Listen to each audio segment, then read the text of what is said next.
mày ăn nâu này hả bãi mày tông pin bà đấy nè vậy mấy chẳng hết chạy thay trong thơ vô thơ apply chứ là lớp apply chứ điện mặt qua lấy trang đời đứt vô vào đời chẳng thơ apply chẳng chịu xua mang ô người nắng nhôm một admin cái đặt tranh gì lấy nắng màu nó cứ admin ai tra thì cô đã cứ chẳng mà ôn rồi thầy chẳng đang thầm rồi thấy mình ấy apply là chẳng ai admin đang chui vào hàng ở mình đúng không cái nó apply rồi máu xua chai chai vào đời lấy bông nơi mua sân cho rồi thầy bà mà rồi thầy dân nó mình ấy apply là copy à mà rồi bảy mình tới copy à mà rồi trăm mình tới mà rồi phay dương sạp sạp đó đi trơn thì muối một cạch là hô từ đó bay máy đâu sân trộn rồi phay dương một cạch bay máy chẳng một cách thông như mồn bà trộm hay thùng tục sầu vĩnh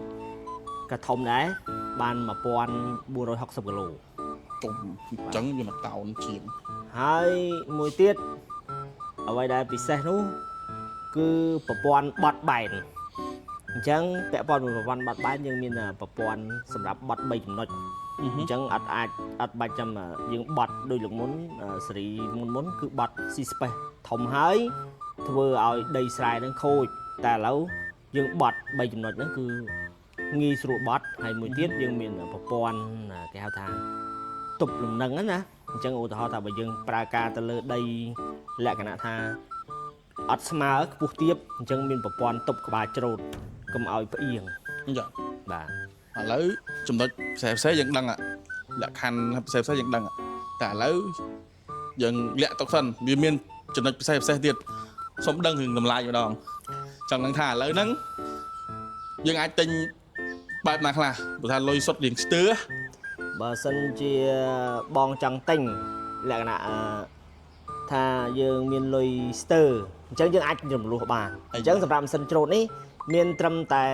30% នៃតម្លៃម៉ាស៊ីនច្រូតនេះយើងអាចយកទៅប្រើបានណាអញ្ចឹងបាទចឹងមានថាងាយស្រួលទេបងប្អូនប្រជាកសិករគាត់ឆ្ងល់ចេះគាត់ថាចាចុះបើមានលុយសុទ្ធហើយចាំបាច់ឲ្យបងលួសខ្ញុំឃើញបងប្អូនគាត់ខមមិនមែនទេបងប្អូនបើសិនជាបងប្អូនខ្លះគាត់លុយអត់គ្រប់ទេប៉ុន្តែគាត់ចង់បានម៉ាស៊ីនយកទៅប្រើហ្មងអញ្ចឹងយើងមានរូបមន្តទៅគឺបងលួសទៅបងតែ 30% នៃតម្លៃម៉ាស៊ីនគឺគាត់យកម៉ាស៊ីនទៅប្រើប្រាស់បានហ្មងតន់រដូវកាលហ្មងហ្នឹងហើយអរគុណច្រើនបងប្អូនអញ្ចឹងថ្ងៃនេះមករៀងសាបតិចជាមួយ admin អញ្ចឹងចាំជួបគ្នានៅវីដេអូក្រោយហើយបងប្អូនមានចម្ងល់អីពាក់ព័ន្ធជាមួយនឹងម៉ាស៊ីនច្រូត tractor ឬក៏ដ្រូនអត់ថាគ្រឿងចក្រកសិកម្មរបស់គូបតាអាច comment នៅខាងក្រោមមកខ្ញុំក្រុមការងារនឹងព្យាយាមឆ្លើយបាទសូមអរគុណជួបគ្នានៅវីដេអូក្រោយគូបូតាបច្ចេកវិទ្យាកសិកម្មថ្មីដើម្បីអនាគត